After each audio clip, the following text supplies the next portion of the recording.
Magandang hapon mga kasiken.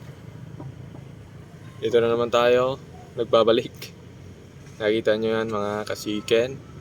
Yan po yung abuhin natin na inahin. First time niya pala itong nag-egg at naglimlim.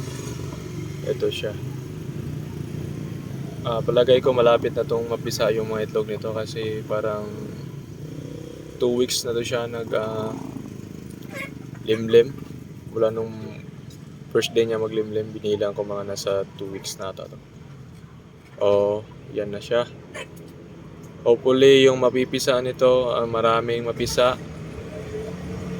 At saka marami yung abuhin na color kasi parang mas trip natin yung color na abuhin.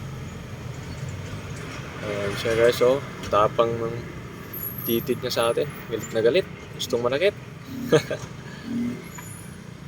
Siya nga pala guys, yung egg nito is 8 lang. Oo, naglimlim na agad siya. Tsaka ang aga nito nagpakasta. Ano lang siya wala pa siyang saktong 6 months nung na-start siya mag-egg. Tapos yun na, naglimlim siya parang wala pa nga siyang Oo nga, tama guys. Wala pa siyang 6 months nung naglimlim siya.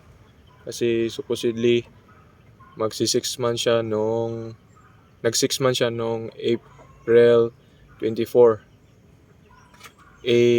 Naglimlim siya, start siya naglimlim wala pa atang April 20. Hindi ko matandaan eksakto yung kung anong petsa, pero sure ako na wala pang April 20 naglimlim na to. Ayan siya.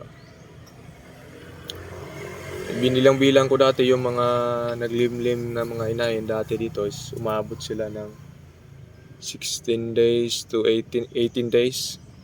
Start na yan sila isa yung mga egg nila. Ayan siya, galit na galit guys. Isip niyo siguro, ginawa mo pa ako content sa vlog mo Yan lang guys yung natin ngayon, update. Hopefully maraming mapisa. Kasi konti lang yung egg niya. Biro nyo, 8 lang. First time niya rin kasi. Wala pa talaga sa saktong edad. Kasi yung saktong edad talaga ng manok guys is dapat talaga daw is mga 8 months. Yun yung pinakasaktong edad ng babaeng manok para mag-egg. Meron naman nangyayari na maagang mag-itlog kasi maagang nakastaan or maagang napakasta. Pero kasi guys, kadalasan maliit pa yung magiging egg nila or sisiw kasi wala pa sila sa saktong edad, wala pa sila dun sa maximum na size nila. So yun lang naman guys. Again guys, thank you so much sa panonood. Please subscribe na din. At pwede rin kayo mag-comment kung ano po yung pwede nating i-improve.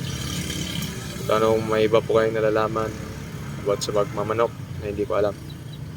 So, thank you mga ka-chicken. Bye!